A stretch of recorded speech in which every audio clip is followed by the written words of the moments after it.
자, 오늘 내드린 문제 보도록 하겠습니다. 10문제인데 기출문제 수준입니다. 특별히 어렵거나 사이드에 있는 건 없습니다. 이런 문제를 정확하게 기억하는 게 중요합니다. 너무 사이드에 있는 거, 어려운 것만 보려고 하지 마시라고요. 자, 오늘 했던 내용입니다. 휴업신고, 폐업신고 전부 다 미리 신고해야 되죠. 사전신고입니다. 휴폐업은 등록증을 반납하러 가야 되니까 방문신고만 가능하고 재개신고, 변경신고는 이미 반납하고 없기 때문에 반납할 수가 없으니까 전자문서도 가능합니다. 재개신고를 받은 등록관청은 등록증을 즉시 반환해야 된다. 3월 초과해서 휴업하고자 하는 경우 신고하고 한 번 신고하면 6개월간 할 수 있다. 6월 초과 무단휴업은 임의적 취소, 3월 초과 무단휴업은 100만원 이하의 과태료입니다. 개시의무 등수보자 몇 등 했는지 4개고요. 명칭표시 공인중개사 사무소 또는 부동산 중개라는 명칭을 써야 되고 5개 광고문에는 성명을 표기해야 됩니다. 그 다음에 표시 광고할 때에는 성명, 소연 등 성명, 소연 등을 표시해야 된다. 5개. 그 다음에 인터넷 표시 광고하면 소면, 종가형 5개 추가해야 되고요. 건축물인 경우 총사방, 개개, 입주간, 암기 프린트 25번 맨 밑에 별표에 있습니다. 일반 중개계약, 오늘 서식 내드린 게 일반 중개계약서 표준서식, 전속 중개계약서 표준서식, 그 다음에 인터넷 표시 광고 모니터링 절차, 부동산 거래 질서, 교란행위 신고센터 업무 처리 절차 내드렸습니다. 일반 중개계약은 시험에 자주 나오지는 않습니다. 전속 중개계약 해마다 한 문제 나오고요. 특정한 개업공개사에 하나여 중개를 일임하는 중개계약을 전속 중개계약이라고 합니다. 부동산 거래 정보망은 개업 공인중개사 상호 간의 정보를 교환하는 체계.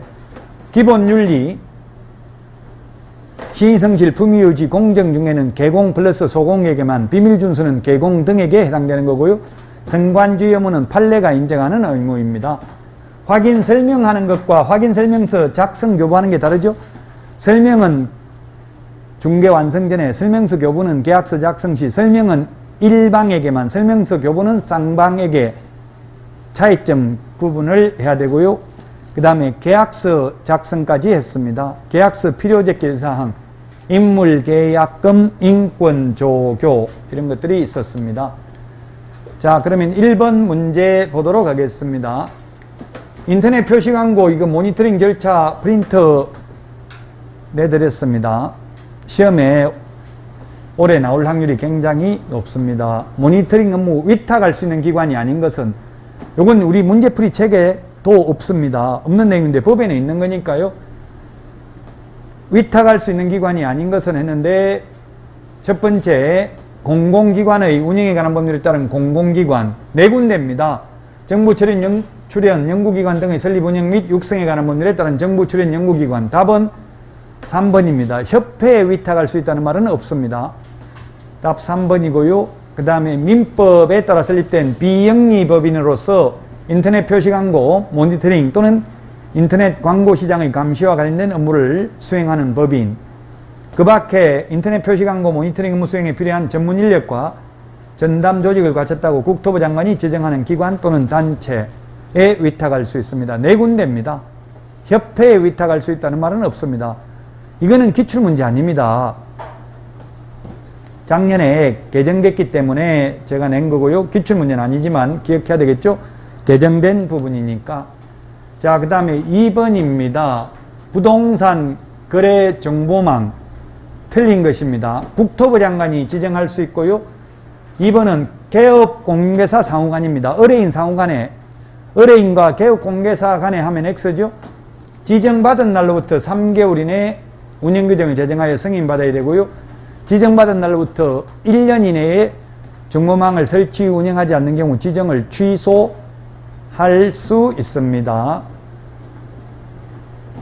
거짓정보 공개한 5번이 답이네요. 거짓정보 공개한 개업공개사는 암기 프린터 55번에 동그라미 7번 업무정지 사유입니다.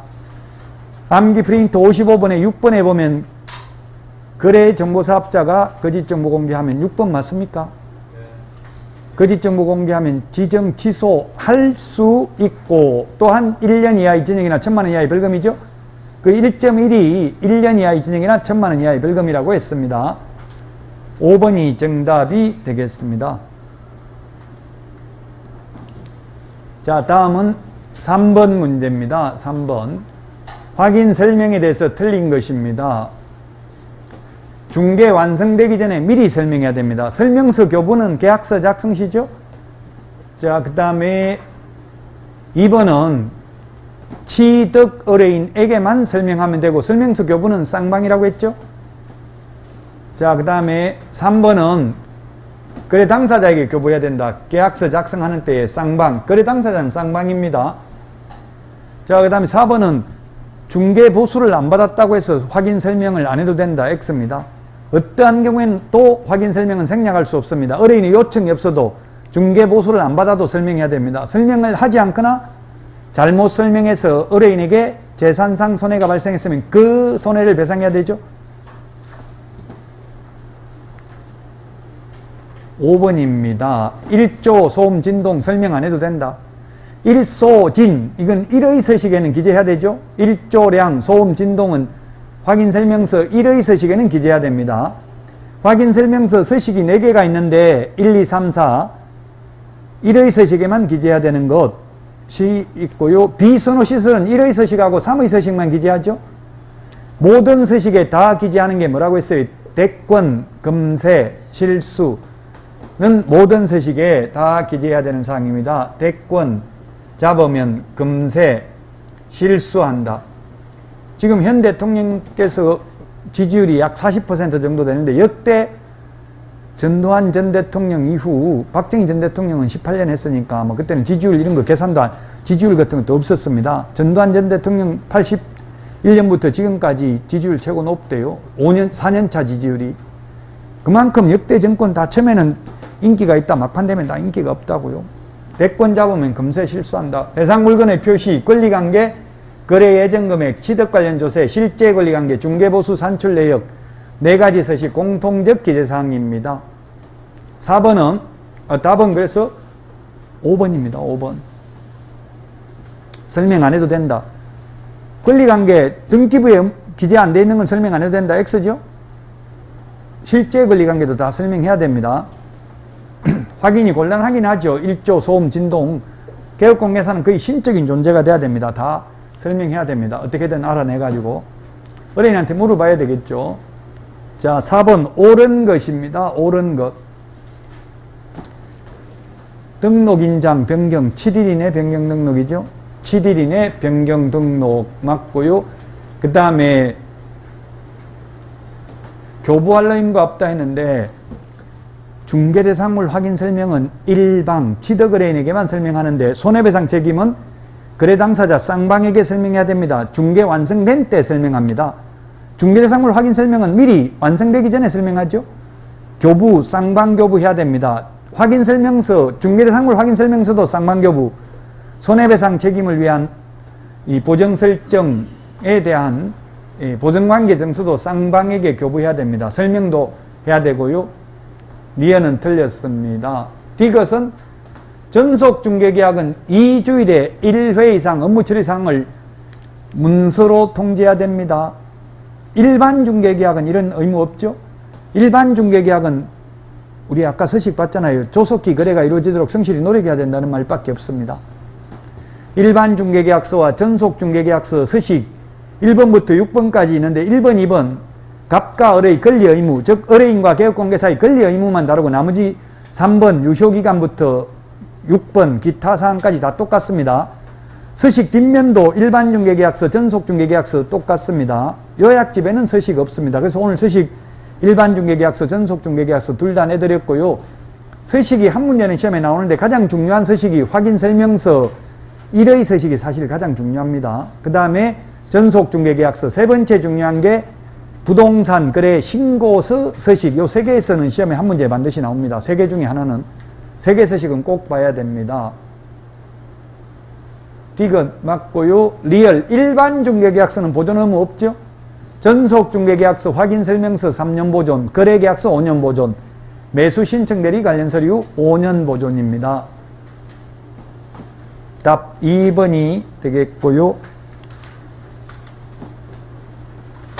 5번 문제입니다. 관할구역 외의 지역으로 이전합니다.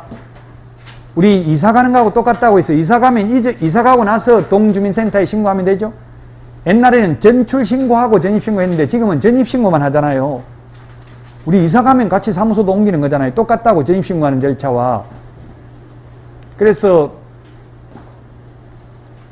이전 전의 등록 관청이 하는 게 아니라 이사 가고 나서 이전 후 동주민센터에 전입 신고하듯이 이전 후 등록 관청에 이전 신고한다고요. 이전 전 X 10일 이내는 맞죠?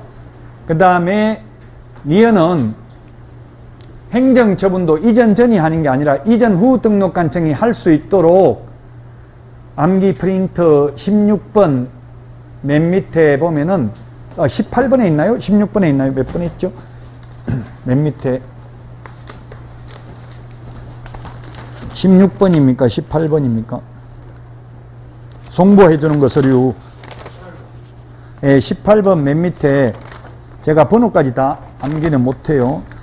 18번 맨 밑에 송부해야 되는 서류 까만 별표 맨 밑에서 두 번째 까만 별표 최근 1년간 행정처분 및 행정처분 절차가 진행 중인 경우 그 관련 서류를 송부해 주죠.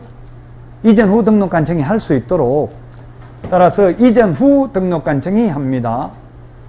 자, 그 다음에 디귿 관할구역 밖으로 옮기면 등록증 재교부입니다. 관할구역 안에서 옮겼을 때는 원칙 재교부 예외적으로 등록증의 기재사항을 변경하여 교부할 수 있습니다.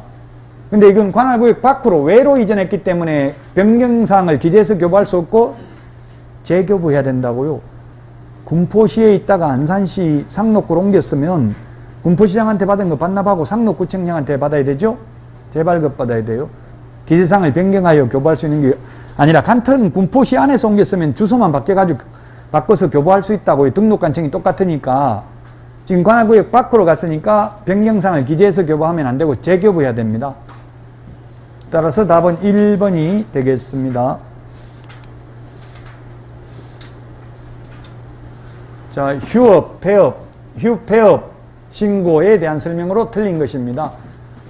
휴업은 3월 초과해서 휴업하는 경우 신고해야 되고 한번 신고하면 6월을 초과할 수 없죠. 징집, 입영, 치약, 질병으로 인한 요양 등 부득이한 사유가 있으면 6월 초과할 수 있다. 즉시 아까 우리 문제풀이 책에도 있었죠. 재개 신고하면 즉시 돌려줘야 됩니다. 반환해야 됩니다. 폐업 신고, 휴업 신고는 전자문서 안 된다고 했어요. 암기 프린터 27, 28번, 51번에 27, 28번 반납하러 가야 된다고요? 방문 신고만 가능하다고요? 암기 프린터 50번 맨 밑에 전자문서 불가능한 거 휴업, 폐업, 고용관계 종료 신고 한 명이 신고를 거부해서 상대방이 거래 신고, 단독으로 해제 신고 면적 변경 없이 가격 변경 주소 전화번호, 휴대전화번호 정정 신청 선택 품목, 옵션 비용, 변경 신고 이런 건 전자문서 안 된다고 돼 있죠? 암기 프린터 50번의 맨 밑에 기출문제입니다. 답 3번이 되겠습니다. 4번 휴업, 폐업, 변경, 재개 모두 미리 신고, 사전 신고라 했죠? 미리 신고해야 됩니다. 3개월 초과해서 업무 개시하지 않는 경우도 휴업 신고해야 되고요. 휴업 신고도 안 하고 3개월 이내 업무 개시 안 하면 100만 원 이하의 과태료 처분을 받을 수 있습니다.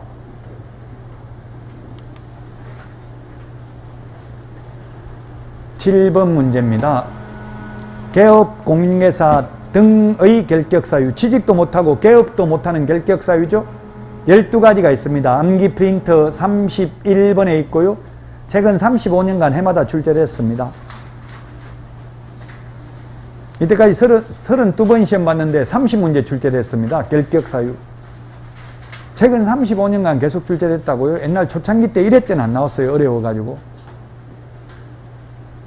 해당하지 않는 자는 했는데 답 1번이네요. 벌금은 이법, 도로교통법, 집시법, X, 공인중개사법 위반으로 300만 이상 벌금 받으면 3년간 결격사유죠. 암기 프린터 46번에 1번부터 4번까지 3년간 결격사유에 해당되는 거 4가지 있네요. 46번에 1번 금고 이상 형을 선고받고 그 집행이 종료되거나 집행을 받지 아니하기로 확정된 후 3년 미경과자, 자격 취소되고 3년 미경과자, 등록 취소되고 3년 미경과자, 이 법에 의한 벌금 300만 원 이상 벌금 받고 3년 미경과자가 있습니다. 답 1번이고요. 2번은 법정대리인 동의받아도 안 되고 후견 종료 심판이 있어야 되고요. 파산 선고받으면 복권이 되어야 하고요. 그 다음에 집행유예는 유예기간이 끝나야 되고요. 집행이 종료됐으면 교도소에서 석방되고 3년 지나야 됩니다. 가석방됐으면 남은 자녀 형기 더하기 3년 지나야 되죠. 특별사면 법률 변경 형의 시효 완성 모두 3년입니다. 일반 사면은 즉시 벗어나죠.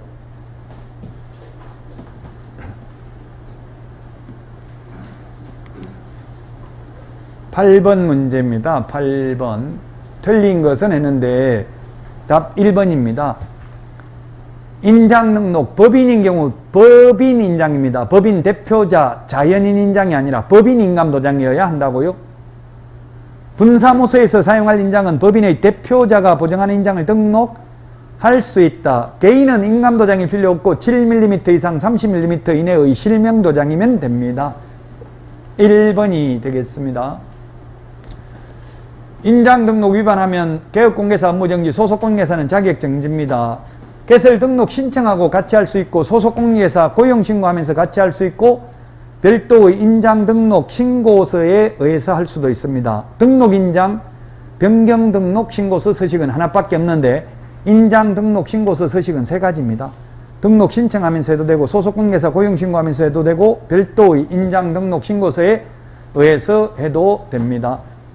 개인은 인장 등록 신고서에 도장을 찍어서 제출해야 되는데 법인은 법인 인감도장이어야 되니까 인감증명서, 법인 인감증명서 제출로서 인장 등록에 가름합니다.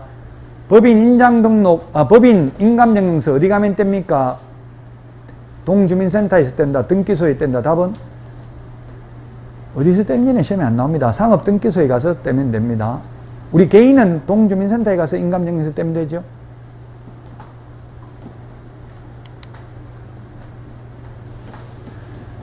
9번 고용인이 될 수 있는 자는 고용인이 될 수 있는 자는 이 말은 결격사유에 해당하지 않는 것은 이 말이죠. 취직하거나 개업할 수 있는 경우입니다. 결격사유에 해당되지 않는 자. 집행유예는 유예기간 동안 결격사유고 선고유예나 기소유예는 결격사유 아니죠. 답은 2번이네요. 부정행위하면 시험만 5년간 못 본다고요. 보조원을 취직 못한다 이런 말은 없죠. 부정행위해도. 답은 2번이고요. 3번은 공인중개사법 위반해서 300만 원 벌금 받으면 3년 지나야 되고요. 그 다음에 업무정지기간 중에 있는 자 결격사유고요. 혼인을 했다 하더라도 미성년자는 취직 못하고요. 오직 19세 되는 길밖에 없어요. 혼인을 해도 부모 동의 받아도 근무 못합니다. 민법에서는 혼인하거나 법정대리인 동의받으면 단독으로 유효한 법률행위 할 수 있죠. 제한능력자 중에서 미성년자의 경우. 그런데 공인중개사법에서는 부모 동의받아도 안 되고 결혼해도 안 되고 오로지 나이를 먹는 길밖에 없다. 취직하거나 개업하려면.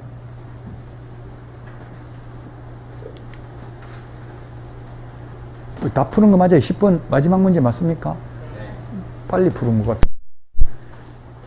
같아요. 겸업에 대해서 틀린 것은 했는데 답은 3번입니다. 공인중개사를 대상으로 아니라 개업공개사를 대상으로 경영기법 및 경영정보 제공, 암기 프린트 24번에 있습니다. 시험에 나올 확률 95% 이상입니다.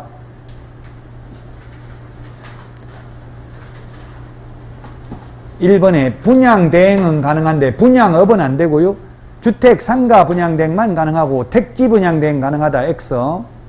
그 다음에 임대 관리 등 부동산의 관리 대행은 가능합니다. 주택, 상가, 농업용, 공업용 건축물 안 되고요. 답은 3번 공인중개사를 대상으로 하는 게 아니라 개업공개사고요. 용역 알선은 되는데 용역업은 안 되죠.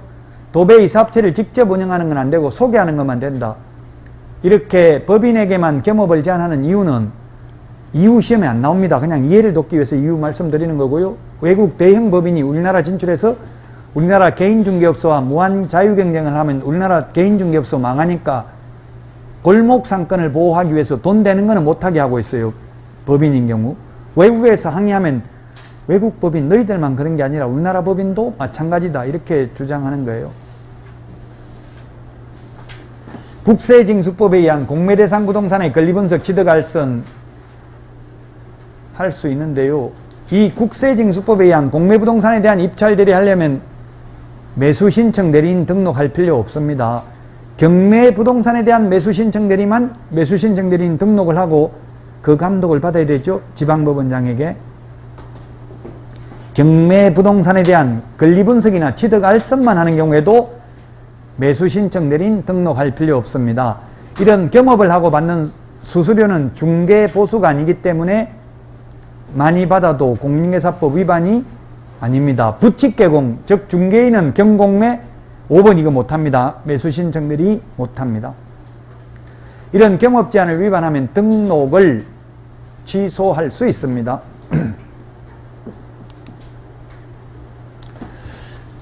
지금 굉장히 힘든 시기입니다. 공부를 많이 했던 분들도 매니즘에 빠지고 자질감을 느끼고 집에 배우자한테 얘기하니까 누가 하라고 했냐, 왜 하려고 하냐, 그 자격증 따면 돈이 나오냐, 밥이 나오냐, 그런 분들한테는 여러분들 합격하고 나면 반드시 학원에 2달 다니라고 해야 돼. 2달만 다니면 그때부터 존경하는 마음으로 평생 산다고요. 얼마나 어려운지 그 개나 소나 다 합격하는 거 아니냐 이런 식으로 이야기해. 배우자한테 이야기하면 운전면허처럼 한 일주일 하면 되지 뭐 그렇게 학원 오래 다니냐 이렇게 할 수도 있어요. 그런 힘든 걸 여러분들이 극복하신다면 인생의 아마 터닝포인트가 새로운 희망이 뭔가 이게 합격하고 나면 새로운 좋은 일이 생긴다고요. 저도 합격하고 나서 보니까 좋은 일이 생기더라고요. 그때는 몰랐는데 지금 보니까 좋은 일이 많이 생겨요. 왜냐하면 저 같은 경우도 자산운용 전문인력, 개업공개사 5년 이상 경력이 되면 자산운용 전문인력이 될 수 있거든요. 우리 리처 투자자문회사 학개론에 이런 거 만들려면 자산운용 전문인력 업무적으로 있어야 되잖아, 인원수. 그러면 이게 자산운용 전문인력도 되고 자산운용 전문인력이 되면 또 개발 전문인력도 될 수 있어요. 개발회사도 개발 전문인력이 있어야 돼요. 그런 데 갈 수도 있고요. 또 국토부나 이 관련 LH 같은 데 취직하면 수당이 한 50만 원 더 나오더라고요. 자격증이 있으면. 뭐 지금 당장 그런 데 갈지 안 갈지 모르지만 합격하고 나면 분명히 자신감을 얻는 것도 굉장히 중요해요. 맨날 그게 힘들고 사는 게 자신감이 없었는데 자격증 취득하고 나면 자신감도 생기는 거는 또 큰 힘이 되는 거죠. 건강관리 잘 하시고요. 다음 주에 뵙도록 하겠습니다. 수고하셨습니다.